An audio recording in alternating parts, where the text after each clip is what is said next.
राख्छ भन्ने त बुझाएको छ नि।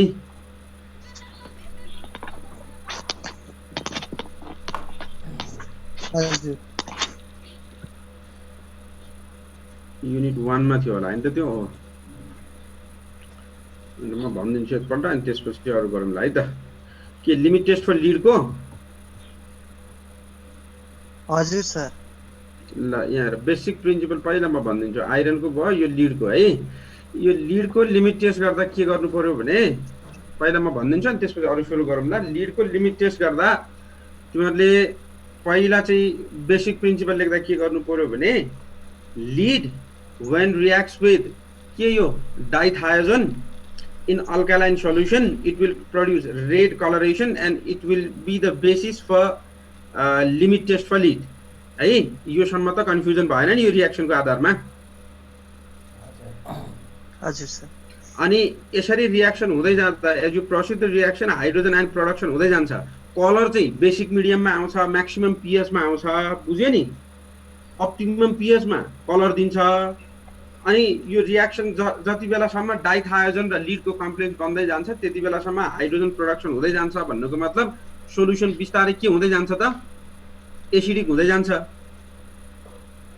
त्यो भएर हामी के गर्नु पर्यो भने यो रियाक्सन गराउँदा यस्तो कम्प्लेक्सेसन रियाक्सन गराउँदा पीएच कन्ट्रोल गर्नको लागि हामी कि चाहिँ एउटा सर्टेन पीएच मा हुने भए एउटा मात्र स्पेसिस राखे पुग्यो, नभए बफरिङ एजेन्ट पीएच अप्टिमम गराउनको लागि बफरिङ एजेन्टहरु राख्नु पर्यो। त्यसको लागि हामी एमोनियम साइट्रेट र पोटासियम साइनाइड राख्छौं भनेको थियो हो बेसिक प्रिन्सिपलमा। अब यहाँ राखेको हेर त के राख्यो भन्ने कुरामा तिमीहरु कन्फ्युज हुनै परेन। जस्तो दुईटा सोलुसन बनाउनु पर्यो, एउटा स्ट्यान्डर्ड अर्को के टेस्ट। अनि यो स्ट्यान्डर्ड सोलुसनमा कति लिने यहाँ भनिहाल्यो। यो टेस्ट सोलुसन फार्माकोपियाले स्पेसिफाई गरे अनुसारको यहाँ लिनु पर्यो। ठीक छ। अनि अप्टिमम पीएच मेन्टेन गर्नको लागि हामी दुईटा चीज राख्नु पर्यो के एमोनियम साइट्रेट र पोटासियम साइनाइड बफरिङ एजेन्ट राखेर काम गर्नु पर्यो। उता एमोनिया मात्र राखे पुग्थ्यो, यसमा चाहिँ दुईटा राख्नु पर्यो एमोनियम साइट्रेट र के पोटासियम साइनाइड। यो दुईटाले अप्टिमम पीएच मेन्टेन गर्नको लागि के गरेको यसले बफरिङ एजेन्टको काम गरेको। बुझाएको छ नि मैले भनेको। यहाँ यो 6 ml उता चाहिँ डाइरेक्टली के मात्रै राख्यौ तिमीले आइरनको गर्दा एमोनिया सोलुसन राखे मात्रै पुग्यो। तर एमा चाहिँ के पनि राख्नु पर्यो भने त्यो भन्दा बढी पीएच सेन्सिटिभ भएको भएर बफरिङ एजेन्ट राख्नु पर्यो। बफरिङ एजेन्ट भनेको पोटासियम साइनाइड र एमोनियम साइट्रेटको मिक्सरले के को काम गरेको हो बफरिङ एजेन्टको काम। यो बुझ्यो यहाँ भनेको। हजुर सर। अनि त्यसपछि इन्डिकेटर राखेर हेर्नु पर्यो हो। उता चाहिँ थायोग्लाइकोलिक एसिडले आफै इन्डिकेटरको काम गरिरहेको थियो। अहिले 2 ड्रप के राख्यो फिनोल इन्डिकेटर राख्यो। यो दुईटा बफरिङ एजेन्टको रूपमा राख्यो। यो के राख्यो इन्डिकेटर। अनि अब बफरिङ एजेन्ट राखेपछि त यो रियाक्सन कम्प्लिसन गराउनको लागि यहाँ सुन बफरिङ एजेन्ट राखेपछि त त्यो रियाक्सन फेरि कम्प्लिट हुँदैन भनेर एउटा कन्स्टेन्ट भ्यालु मेन्टेन गर्दै रियाक्सनलाई प्रोसिड गराएको हो नि त। बफरिङ एजेन्टले त यहाँ भएको H+ सबै के गराएको छ कन्ज्युम गर्दै पीएच चेन्ज हुन नदिकन एउटा सर्टेन पीएच मा राखेर रियाक्सनमा फरवर्ड डाइरेक्सनमा लगेर रियाक्सनलाई कम्प्लिसन गराएको। त्यो गरिराख्दा पीएच त एक्सटेन्सिभली के यो के एउटा रेन्जमा बसिराखेको हुन्छ। यसरी प्रोडक्सन भएको H+ लाई पोटासियम साइनाइड र एमोनियम साइट्रेटको बफरिङ एजेन्टले कन्स्टेन्ट पीएच मेन्टेन गराएको हुन्छ। त्यो भएर अब के हुने भयो भने अघि सुरु गर्दाको जुन पीएच थियो अलमोस्ट हामी बफरिङ एजेन्ट राखेर भएर पीएच केमा मेन्टेन छ त अघिकै पीएचमा मेन्टेन छ। तर रियाक्सनले कलर दिन त कुन मिडियममा दिनु पर्छ अल्कालाइन। त्यो भएर अब यहाँ राखेकोले एउटा सर्टेन पीएच गराएर काम गरिराखेको थियो भने तिमीहरूले सोलुसनलाई के गराउनु पर्यो अल्कालाइन गराउनु पर्यो। अल्कालाइन के राखेर बनायो त एमोनिया। एमा जति राख्यो यसमा पनि त्यति। कति राख्ने भन्यो भने लिटमस पेपरले चेक गर्ने। लिटमस पेपरले चेक गर्दा ठ्याक्क अल्कालाइन जति बेला हुन्छ त्यति बेला छोड्ने हैन। चेक गर्दाखेरि ठ्याक्क अल्कालाइन नै रहेछ भने खनाउनु परेन। तर हुँदैन त्यो एसिडिक कन्डिसनमा हुन्छ। त्यो भएर 1-2 ड्रप राख्दा बित्तिकै त्यो के मिडियममा जान्छ बेसिक मिडियममा जान्छ। त्यो भएर बेसिक मिडियममा जाउन्जेलसम्म तिमीहरूले के खनाउनु पर्यो एमोनिया खनाउनु पर्यो। बुझाछ कि बुझेन अझै हजुर सर त्यहाँ भन्दा तल चाहिँ नबुझेको हो त्यो एक्सट्र्याक्ट अनि विथ अनि 5 त्यसपछि के मिलिलिटर। गर्यो यहाँ हेर, अनि यो 5 ml डाइथायोजन राख्यो, त्यहाँसम्म ठिक छ हो। अनि डाइथायोजन राखेर यसैमा कलर हेरे पनि हुन्छ, बुझ्यो नि, यसैमा कलर हेरे पनि हुन्छ हुन चाहिँ। तर त्यो भएन भने यो डाइथायोजनको एक्सट्र्याक्ट छ नि भनेको, त्यो डाइथायोजनको सोल्युसनलाई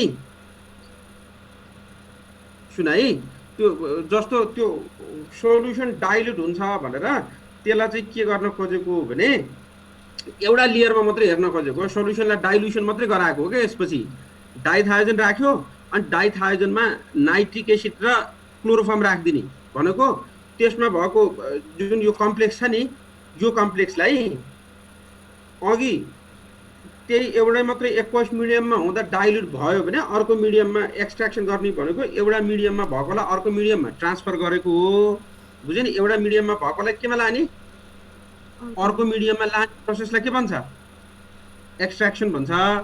अनि अघि एक्वस मिडियममा थियो, अब एक्सट्र्याक्सन गरेर के मिडियममा लगेको, अर्ग्यानिक मिडियममा लगेको, किनभने डाइथायोजन भनेको यो अर्ग्यानिक सल्भेन्टमा बढी सोल्युबल हुन्छ, त्यो भएर त्यसमा लगेर हेरे नै हुन्छ। प्र्याक्टिकली हेर्दा चाहिँ उही मिडियममा हामी यो पछाडिको स्टेप गर्दैनौँ, बुझ्यो नि। तर थ्योरेटिकली के भने यो यहाँ कहाँनिर क्लोरोफर्म राखेको छ नि, यो क्लोरोफर्म राखेको छ नि, यो क्लोरोफर्म राखिसकेपछि यो के हुने भयो भने यो यो यो जुन कम्प्लेक्स बनाएको थियो नि, यो कम्प्लेक्स एक्वस फेजमा पनि रहने भयो, अनि के फेजमा पनि आउने भयो त, अर्ग्यानिक फेजमा पनि आउने भयो। त्यसपछि त्यो के गरेको भने यो त्यो अर्ग्यानिक फेजमा जस्तो त्यो आउँदाखेरि होल सोल्युसनमा भइदियो भने अलि कलर चाहिँ रेड कलर देखिन्छ भने फेन्ट फेन्ट देखिन्छ, बुझ्यो नि। अब के गर्ने भने त्यो अर्ग्यानिक फेजमा जस्तो यसको दुईटा लेयर देख्दाखेरि यहाँसम्म बुझाएको छ नि, यो त बुझ्यो नि। 21बाट अर्ग्यानिकमा आउनलाई फेज क्याटालाइसिस जस्तो यसमा क्वाटेरेनियम हो होइन, त्यो फेज क्याटालिसिस होइन। त्यो कस्तो हुन्छ भने फेज क्याटालिसिस भनेको अर्ग्यानिक चिजै भइदियो भने हो। यो फेज क्याटालिसिसको काम गरेको थियो होइन, यसले रियाक्सनै गराउनको लागि ल्याएको चाहिँ होइन। यो कस्तो हो भने एउटा मिडियममा जस्तो त्यही डाइथायोजन कम्प्लेक्सको एक्वस फेजमा चाहिँ कलर दिनलाई चाहिँ के हुन्छ भने, कलर दिनलाई एक्वस फेजमा कलर दिनको लागि लो कन्सन्ट्रेसनको कारणबाट त्यसले त्यति राम्रो कलर चाहिँ दिँदैन। थ्योरेटिकली आउँछ, प्र्याक्टिकली हामीलाई कलर हेर्नको लागि डाइथायोजनको त्यो मिडियममा फिनोल रेड राखेर त्यो एक्वस मिडियममा कलर चाहिँ अलिक फेन्ट हुन्छ। त्यो भएर के गर्ने भने त्यसमा भएको केही डाइथायोजन कम्प्लेक्स बनाएको छ नि हो, त्यो एक्वस फेजमा बनेको डाइथायोजन कम्प्लेक्सलाई हामी केमा ल्याउने भन्यो भने अर्ग्यानिक फेजमा ल्याउने भनेको, के राखेर, क्लोरोफर्म राखेर। क्लोरोफर्म राखेपछि के हुन्छ भने डाइथायोजन कम्प्लेक्सको एक्वस मिडियममा पनि सोल्युबिलिटी छ, अनि केमा पनि सोल्युबिलिटी छ, अर्ग्यानिक फेजमा पनि सोल्युबिलिटी छ। त्यो भएर डिस्ट्रिब्युसन भनेको के हो भने दुईटा इमिसिबल सल्भेन्टको बिचमा कुनै एउटा सोल्युट छ भने त्यो दुईटैको बिचमा ट्रान्सफर हुन्छ भनेको त्यही मेकानिजम यहाँ लगाएको। यहाँ के भयो भने डाइथायोजन जुन कम्प्लेक्स छ त्यो कम्प्लेक्स के हुने भयो भने अब त्यो बनेको लिडसँग डाइथायोजनले बनाएको कम्प्लेक्स केही चाहिँ एक्वस फेजमा रहने भयो, केही चाहिँ केमा आउने भयो त, अर्ग्यानिक फेजमा आउने भयो। अब अर्ग्यानिक फेजमा आइसकेपछि सुन है, त्यो अर्ग्यानिक फेजमा आएको कम्प्लेक्समा थोरै डाइथायोजन राखिदियो अथवा एमोनियम साइनाइड, त्यो यो एमोनियम साइनाइड राखेको चाहिँ पिएच अप्टिमम पिएच बनाउनको लागि सुरुमै भनेको थियो नि, एमोनियम साइनाइडहरू साइट्रेटहरू राखेको चाहिँ, साइनाइड साइट्रेट जे राखे नै हुन्छ, त्यो राखेको चाहिँ अप्टिमम पिएच दिनको लागि हो। किन अप्टिमम पिएचमा त्यसले के गर्छ, कलर दिन्छ। त्यो बफरिङ एजेन्ट बनाएर त्यसले कलर दिने अप्टिमममा। त्यो भएर हामी के गर्छौँ भने अब तिमीले त्यो एमोनियम साइनाइड अथवा एमोनियम साइट्रेट राखेको चाहिँ बफरिङ एजेन्टको लागि, अब तिमीले थोरै अघि त के भयो, अघि बनेको कम्प्लेक्स केही चाहिँ एक्वस फेजमा छ, केही केमा छ, अर्ग्यानिकमा छ। अनि फिनोल रेडले कलर गतिलो कुन फेजमा दिन्छ, अर्ग्यानिक फेजमा दिन्छ। त्यहाँ त लेयर सेपरेसन भएको छ नि त, तलपट्टि एउटा लेयर छ, माथि एउटा लेयर छ, बुझ्या छ। अब त्यसमा थोरै डाइथायोजन राखिदिएपछि के हुने भयो भने त्यो अर्ग्यानिक फेजको कलर चाहिँ इन्टेन्सिफाई हुन्छ भनेको कम्प्लेक्स धेरै बन्ने भयो, धेरै बनेपछि कलर के हुने भयो, इन्टेन्सिफाई हुने भयो र अब्जर्भ गर्न के हुन्छ, सजिलो हुन्छ। त्यो भएर अब्जर्भेसन सजिलो बनाउनलाई हामी के गरेको भने वान्स यो कम्प्लेक्स बनिसकेपछि सुन है, once this complex of dithizone is produce with lead, here है, यो लिडसँग यो कम्प्लेक्स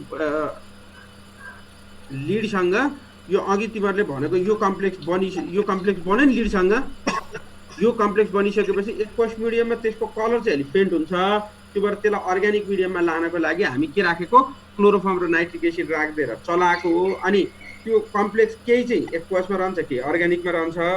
अनि अब थोरै डाइथायोजिन त्यसमा थपिदिइसकेपछि के हुने भयो भने अर्ग्यानिक फेजमा त्यसको कन्सन्ट्रेसन धेरै भएर सोल्युबिलिटी बढी छ। त्यो भएर अर्ग्यानिकमा त्यसको कन्सन्ट्रेसन धेरै भएर कलर चाहिँ के हुन्छ, डार्क आउँछ। त्यो भएर कलर डार्क आयो भने अब्जर्भेसन गर्न के हुन्छ, सजिलो हुन्छ। त्यसको लागि त्यसलाई चाहिँ के मिडियममा ल्याएको, अर्ग्यानिक मिडियममा लिएर अब्जर्भ गरेको भनेको थियो।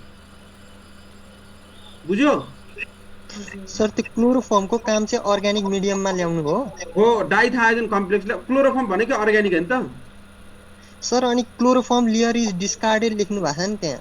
होइन, यस्तो छ, क्लोरोफर्म लेयर डिस्कार्ड गरेर त्यसमा जुन लेयरमा राखे नि हुन्छ के, तिमीले क्लोरोफर्म लेयर डिस्कार्डेड भनेको त्यसलाई झिकेर त्यसबाट थुतेर बाहिर ल्याएर राखे नि हुन्छ।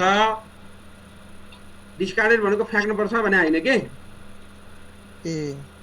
अनि जुन लेयरमा त्यही सँगै राखेर हेरे नि हुन्छ भनेको मात्रै। योभन्दा पछाडिको स्टेप के हो भने, योभन्दा पछाडिको स्टेप कलर इन्टेन्सिफाई गर्नको लागि हेरेको, बुझ्यो नि। अनि त्यो लेयरलाई त्यहाँबाट डिस्कार्डेड भनेको त अघि राखेको भाँडोबाट झिकेपछि त डिस्कार्ड भयो नि त त्यो।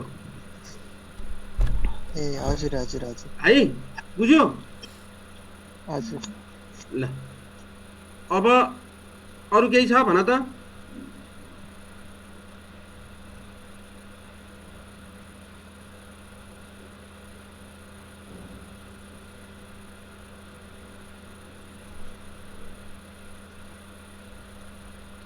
अब स्क्रिनमा मैले अर्को एउटा देखाउँछु तिमीहरूलाई। अब अर्को सेकेन्ड युनिटमा हेर है। ल त्यहाँको छैन भने मैले स्क्रिन देख्दैछ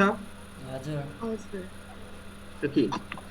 अब हामी सेकेन्ड युनिट त्यहाँ भएको सबैले एकपल्ट यो अब मैले रेकर्ड सुरु गर्नलाई बिर्सेछु। यो सबैले च्याट बक्समा आफ्नो नाम चाहिँ लेखेर पठाइदियो है बाबु सबैले। ल एकपल्ट अहिले लेख्या भयो भने पठाइदियो है।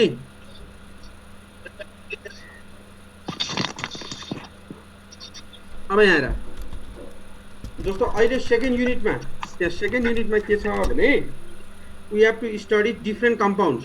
सुन है, युनिट 2 मा सिलेबसको युनिट 2 मा के छ भने देयर आर डिफ्रेन्ट कम्पाउन्ड्स। ती कम्पाउन्ड्सहरूको प्रिपेरेसन कसरी गर्छ, अनि तिनीहरूको मेडिसिनल युज के छ, त्यसमा के इम्प्युरिटीहरू हुन सक्छ, अनि त्यसको चाहिँ एसे कसरी प्रोसिड गर्छ भनेर डिफ्रेन्ट कम्पाउन्ड्सहरू दिएको छ। अहिले हामी गर्न लागेको के भने we are trying to study different compounds है। हामी डिफ्रेन्ट कम्पाउन्ड्सहरू पढ्ने, अनि त्यो डिफ्रेन्ट कम्पाउन्ड्सहरूको लिमिट टेस्ट अथवा तिनीहरूको प्युरिटी कसरी चेक गर्छ, एसे कसरी गर्छ, र तिनीहरूको मेडिसिनल युज के छ भनेर युनिट 2 को फर्स्टमा भएको gastro intestinal agents and related compound भनेर सिलेबस छ। भन भूमिका,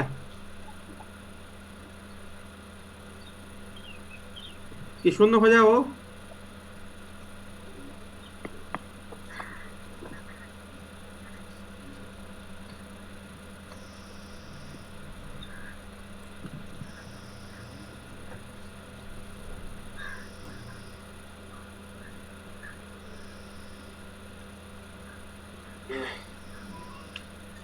है, त्यो भएर युनिट 2 मा भएको मैले के भने, युनिट 2 मा त्यहाँ एउटा सिलेबसमा के छ भने preparation, test, purity, assay and medicinal uses of gastro intestinal agents and related compound भनेर सिलेबस हो यो। एसिडिफायर, एन्टासिड्स, एड्जर्बेन्ट र स्लाइन क्ल्याथोरिक्सको सिलेबसमा राखेको छ। त्यो भएर हामी के गर्नु पर्यो भने यहाँ लेखेका कम्पाउन्डहरू छ नि 8-9 वटा, यी कम्पाउन्डहरू कसरी बनाउँछ एउटा मेथड अफ प्रिपेरेसन लेख्नु पर्यो। अनि यसमा के इम्प्युरिटी हुन्छ, त्यो इम्प्युरिटीहरू कसरी चेक गर्छ भनेर टेस्ट फर प्युरिटी पढ्नु पर्यो। तिनीहरूको एसे कसरी गर्छ र तिनीहरूको मेडिसिनल युज के छ भनेर लेख्नु पर्यो। त्यो भएर जाँचमा सोद्धा पनि के गर्छ, write short note on ammonium chloride भन्यो भने तिमीहरूले के गर्नु पर्यो भने त्यहाँ युनिट 2 भन्दा पछाडि 2 को 6 वटा सब युनिट छ, यी सबैमा के छ भने डिफ्रेन्ट कम्पाउन्ड्सहरुको स्टडी गर्नु भनेर दिएको छ। त्यतिबेला राइट सर्ट नोट भन्यो भने तिमीहरुले एउटा के गर्नु पर्यो, प्रिपरेसन लेख्नु पर्यो, अनि तिनीहरुमा के इम्प्युरिटी हुन सक्छ र कसरी प्युरिटी चेक गर्छ भनेर लेख्नु पर्यो, अनि त्यसको एसे कसरी गर्छ भनेर लेख्नु पर्यो, अनि त्यसको मेडिसिनल युज के छ भनेर लेख्नु पर्यो। सिलेबसले भने अनुसार you have to study preparation, you have to study the test of purity, you have to study the assay, and you have to write the medicinal use of different compounds. है पहिला के गर्ने भन्ने काम चाहिँ गर्नु, प्रिपरेसन, के purity, एसे र के मेडिसिनल युज। कसकोमा ब्याकग्राउन्ड साउन्ड आछ त्यसलाई अफ गरिदियो बाबु त्यहीबाट। अब यसमा सुन है, अब पहिलो युनिटमा हामी के गर्न लागेको भने gastro intestinal agent and related compounds भनेर छ। पहिलोमा के छ, gastro intestinal agent and related compound. पहिला यसको बेसिक प्रिन्सिपल म भनिदिन्छु सुन के हुन्छ। ग्यास्ट्रो इन्टेस्टाइनल एजेन्ट भनेको के भने पहिला जीआई ट्र्याक भने के भनेर बुझ्नु पर्यो हो। जीआई ट्र्याक भने के भन्यो भने इट इन्क्लुड्स व्हाट, केबाट भन त। GI tract includes mouth, stomach, small intestine, large intestine, rectum, anus, and associated exocrine glands. है GI tract भित्र के हुन्छ भनेर पहिला बुझ्नु। GI tract includes, मैले यहाँ सर्टमा तिमीहरुलाई बुझ्न सजिलो होला भनेर राखेको। हामी पहिलो unit we are going to study some gastrointestinal agent and related compounds. Therefore, we should be familiar with GI tract. GI tract is basically it includes mouth, stomach, small intestine, large intestine, rectum, anus, and accompanying exocrine glands. अनि अब अर्को काम यहाँनिर GI tract सँग effect गर्ने ड्रग्सहरु हो नि त। यो सबै ग्यास्ट्रो इन्टेस्टाइनल एजेन्ट भनेको those drugs which will effect के GI सिस्टम हो नि त। GI सिस्टम भन्दा बित्तिकै केमा आउने भो, mouth, stomach, small intestine, large intestine, rectum, anus र एसोसिएटेड के एक्जोक्राइन ग्ल्यान्ड्स भन्यो नि त। त्यो भएर पहिला त्यो सिस्टम भित्र एफेक्ट गर्ने ड्रगहरु भन्ने बुझ्नु पर्यो। अनि यी ड्रगहरुको के हो भने GI सिस्टम अथवा gastrointestinal drugs or drugs that affect the gastrointestinal system are basically used for the treatment of gastric acidity। के को लागि गर्छ पहिला बुझ। gastrointestinal एजेन्ट्सहरु अथवा drugs that will affect the GI system। gastrointestinal agent भनेको त त्यही GI सिस्टममा एफेक्ट गर्ने ड्रग्सहरु हो नि त।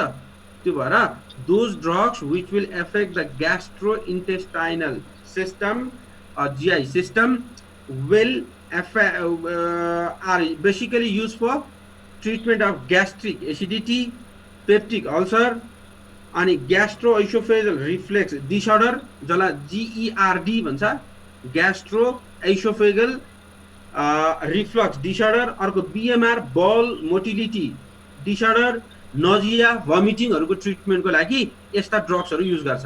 त्यो भएर GI सिस्टममा एफेक्ट गर्ने ड्रगहरु they are basically used for के gastric acidity, peptic ulcer, अनि GERD गड भन्यो के को लागि त्यो gastroesophageal reflux diseases, अनि BMD भन्यो bowel motility disorders, nausea, vomiting को लागि युज गर्छ। त्यो भएर मैले यो सेकेन्ड पोइन्टमा यहाँ के राख्दिएको भने पहिला GI सिस्टम भने के हो, we are going to study some gastrointestinal agents.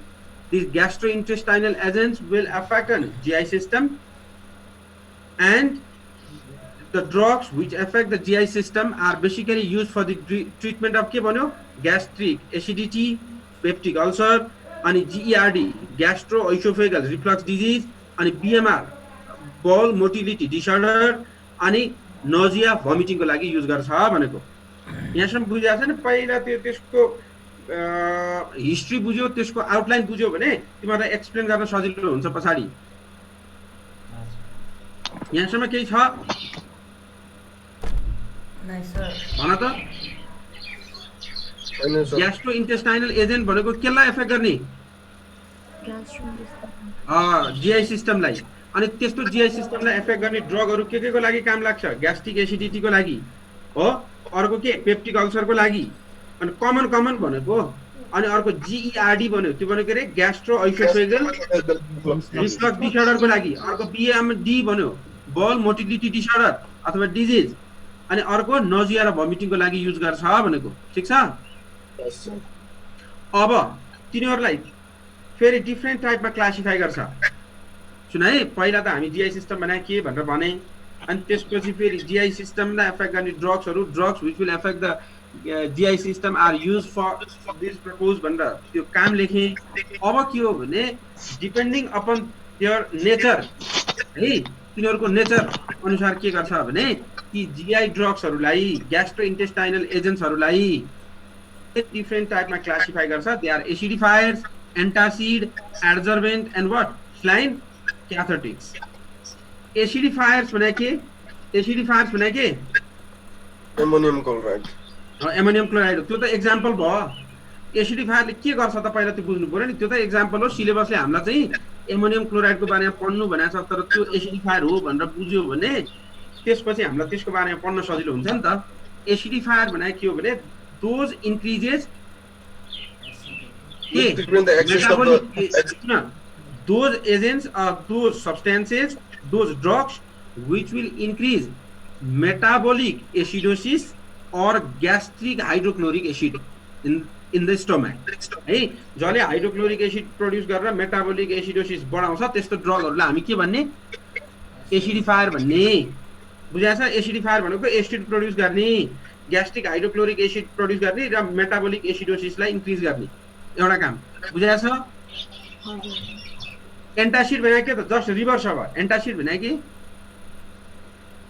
एसिडलाई neutralise basic कम्पाउन्डहरु हो नि त अघि एसिडिक भयो अहिले के भयो बेसिक कम्पाउन्डहरु के गर्छ त त्यसले भन्यो भने that will neutralise the acid present in the gastric acid present in the stomach बुझ्यो नि त्यो हाइपर एसिडिटीमा काम लाग्ने ड्रगहरु भनेको एन्टासिड भनेको they will neutralise the excess acid present in the stomach therefore those agents those drugs those compounds those basic compounds which will neutralize the excess acid present in the stomach falls under what this category that is antacids is it clear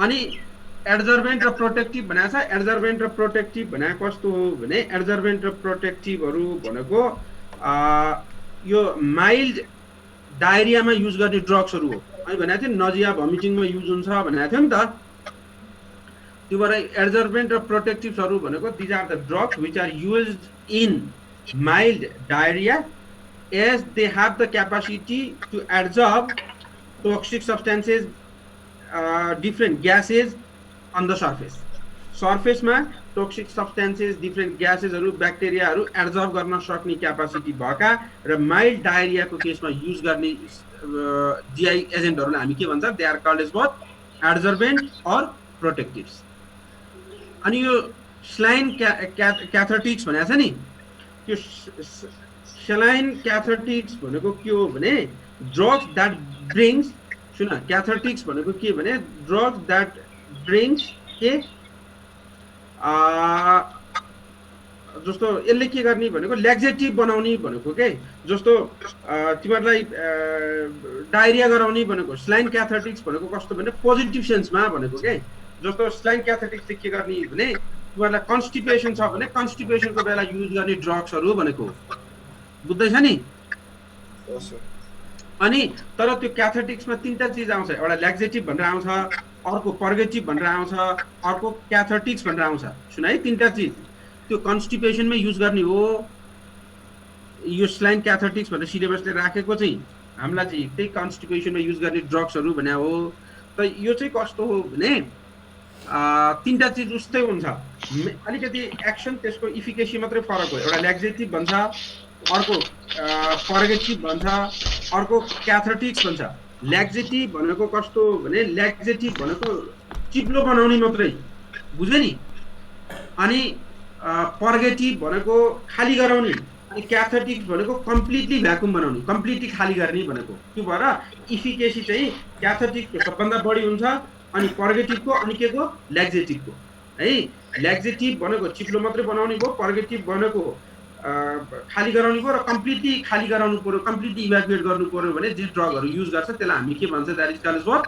क्याथोटिक्स त्यो भएर पहिला GI system भनेर बुझ्नु पर्यो। GI system भनेको mouth स्टोमकबाट सुरु भएर associated exocrine ग्ल्यान्ड्सहरुसँग सम्म आउँछ र ती ड्रगहरु जसले GI सिस्टममा एफेक्ट गर्छ तिनीहरुलाई हामी के भन्छौं ग्यास्ट्रोइन्टेस्टाइनल एजेन्टहरु भन्यौ। अनि depending upon their nature they are classified into acidifier, antacid, adsorbent and what saline cathartics. त्यो भएर मैले यहाँनिर स्लाइडहरुमा पहिला GI सिस्टमको लेखे, यहाँ अब एकपल्ट हेर्न दिऊ। Gastrointestinal tract includes mouth, stomach, small intestine, large intestine, rectum, anus, and accompanying exocrine glands. Drugs affecting the GI system are used in the treatment of gastric acidity, peptic ulcer, gastroesophageal reflux disease, bowel motility disorder, and also for the treatment of nausea and vomiting. भन्यो यहाँसम्म त clear छ? हजुर कि छैन? अनि तिनीहरुलाई classify गर्यो एसिडिफाइङ agent अथवा एसिडिफायर भनेको थियो। हेर त एसिडिफाइङ भने मैले के भनेको थिएँ, मेटाबोलिक एसिडोसिसलाई इन्क्रिज गर्ने र ग्यास्ट्रिक हाइड्रोक्लोरिक एसिड प्रोड्युस गर्ने। The drugs or agent which are used to increase metabolic acidosis or gastric hydrochloric acid तुरुन्त रिजोइन गर्नु है आउट भएपछि। अनि एन्टासिड भनेको these are the drugs or substances which are alkaline substance and used for the neutralising excess acid present in the stomach. अनि protective भनेको these are chemically inert substances which are use in the treatment of mild diarrhoea. मैले अघि भनेको थिएँ mild डायरियामा use गर्ने। These have the ability to absorb gases, toxins and bacteria. अनि cathartics भनेको drugs which bring about the defecation and they are beneficial in constipation and expulsion of intestinal parasites भनेर completely remove गर्ने हो। अनि त्यसपछि पर्गेटिभ भन्यो, मैले तिनटै चिज भनेको थिएँ तिमीहरूलाई। यो अहिले सिलेबसमा यो दुईटा नभए नि सँगै सम्झिनु। पर्गेटिभ भनेको पनि क्याथेटिक्स हो तर त्यसको डोज के हुन्छ, कम हुन्छ। अनि त्यही पर्गेटिभको डोज कम भयो भने हामी के भन्छ, त्यसलाई के भन्छ, ल्याक्जेटिभ भन्छ। त्यो भएर ल्याक्जेटिभ भनेको ल्याक्जेटिभ आर माइल्ड टाइप अफ पर्गेटिभ। अनि पर्गेटिभ भनेको क्याथेटिक्स हो। अनि क्याथेटिक्स भनेको डिफिकेसनमा काम गर्ने र कन्स्टिपेसनमा युज गर्ने ड्रग्सहरुलाई हामी के भन्छ, दे आर कल्ड व्हाट, क्याथेटिक्स। बुझ्या छ नि? पहिला यो क्लासिफिकेसन बुझ्यो भने अनि सजिलो हुन्छ। यहाँसम्म क्लियर छ? हजुर। ल अब बल्ल म सिलेबसमा इन्टर गर्छु र कन्टेन्टमा इन्टर गर्छु। पहिला त मैले तिमीहरूलाई ब्रिफ इन्ट्रोडक्सन दिएको थियो सजिलो होस् भनेर। अब तिमीहरूले जे सोधे पनि, जस्तो ऐकले भन्दै थियो एसिडिफायर भने के भनेर सोधेको, के भनेको थियो अघि तिमीहरूले, एमोनियम क्लोराइड हो भनेको थियो नि। अघि मैले एसिडिफायर भने के भन्दा एमोनियम क्लोराइड भनेको छ। तिमीहरूलाई जाँचमा राइट सर्ट नोट अन कुनै एउटा भन्यो एल्युमिनियम हाइड्रोक्साइड भन्यो भने, जस्तो रिफरेन्स अहिले मैले त्यही गर्दैछु। Write short note on aluminium hydroxide भन्यो भने पहिला तिमीहरू केमा क्लियर हुनु भने यो एसिडिफायर हो कि एन्टासिड हो कि, चारवटा चिज छ तिमीहरूले पढ्नुपर्ने। एसिडिफायर हो कि, एन्टासिड हो कि, अनि पर्गेटिभ क्याथेटिक्स हो कि अथवा एड्जर्बेन्स हो के हो भनेर पहिला तिमीहरूले के गर्नु पर्यो भने छुटाउनु पर्यो। Therefore this falls under this category भनेर लेखेपछि मात्र अरू काम एक्सप्लेन गर्न सक्नु पर्यो है। त्यो भएर हामीलाई सिलेबसलाई पहिला भनेको के, एन्टासिड। एन्टासिडमा मैले अब यहाँ अघि भनिहालेँ, एन्टासिड भनेको के, basic substances that have the capacity to neutralise the excess acid present in the stomach है। त्यो भएर our stomach produce dilute hydrochloric acid that help in digestion of food without harming the stomach. Sometimes the excess of acid is produced in the stomach which harms us. Excess भयो भने harm गर्छ। To prevent from acidity we use bases which are called as antacid, and antacid reversibly reduce the block the secretion of acid by gastric cell to reduce acidity in the stomach. अनि यो सबै चीजको theme के त भन्नु भने अघि मैले भने definition, antacid is any substance generally base or basic salt which neutralizes stomach acid. They are used to relieve acid indigestion, upset stomach, sour stomach and heartburn. है त्यो एसिडिटी बढाए बेला युज गर्ने ड्रग्सहरु भनेको बुझ्या छ? हजुर। अब हामीलाई तीनवटा एसिडिक ड्रग्सहरु एन्टासिडहरु पढ्नु भनेको छ सिलेबसले। त्यो मध्येको एउटा के हो भने एल्युमिनियम हाइड्रोक्साइड जेल है। अब बल्ल सिलेबसमा इन्टर गरे। मैले पहिला त्यो सिलेबसले खोजेको के र त्यसलाई कसरी पढ्यो भने सजिलो हुन्छ भनेर जनरल इन्ट्रोडक्सन मात्रै दिएको। जनरल इन्ट्रोडक्सनमा के हो भने today we are going to study some gastrointestinal drugs, and these gastrointestinal drugs will affect on GI system, and depending upon the nature of the drugs used in GI system, They are classified as acidifier, adsorbent, antacids, and what? Cathartics. And antacid are the basic substances. First of all, we are going to deal about the antacid. Antacid are the basic substances. They will absorb K. They will neutralize the excess acid present in the stomach. And one of the example for antacid is what? Aluminum hydroxide gel. त्यो भएर तिमीले के गर्नु पर्यो भने write short note on aluminium hydroxide gel भन्यो भने यहाँ भन्दा पछाडी अब पढाउने चीज मात्र लेखेर भएन पहिला तिमीले सम्झिनु पर्यो aluminium hydroxide jail is gastrointestinal agent. Is it clear? And it is antacid. क्यों यो antacid हो कि acidifier हो कि cathartics हो कि क्यों छुटाउनु पर्यो? It is के antacid. And antacid are the basic substances, are mild bases that will neutralize the excess acid present in the stomach. भनेर पहिला त्यो लेख्ने background लेख्ने. Is it clear?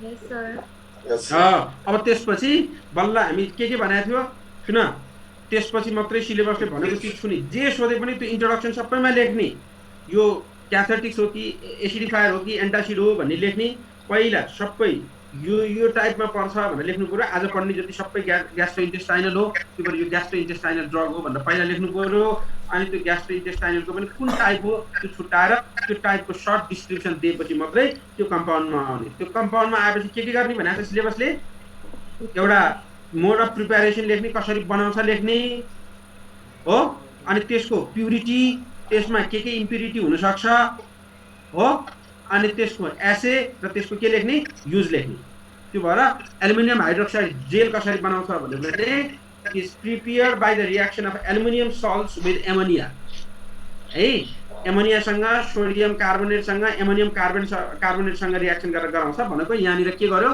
aluminum sulfate when treated with ammonium carbonate it will give aluminum carbonate and the solution of aluminum carbonate after recrystallization it will produce what on crystallization it will produce aluminum hydroxide gel बुझाइ पहिला के गर्ने aluminium hydroxide jail बनाउन सजिलो छ aluminium सल्टलाई केसँग reaction गर्ने एमोनियासँग गरिने हुन्छ सोडियम कार्बोनेटसँग गरिने हुन्छ केसँग गरिने हुन्छ एमोनियम कार्बोनेटसँग रिएक्सन गरिने हुन्छ aluminum sulfate is prepared by the reaction of aluminum salts with ammonia sodium carbonate or ammonium carbonate.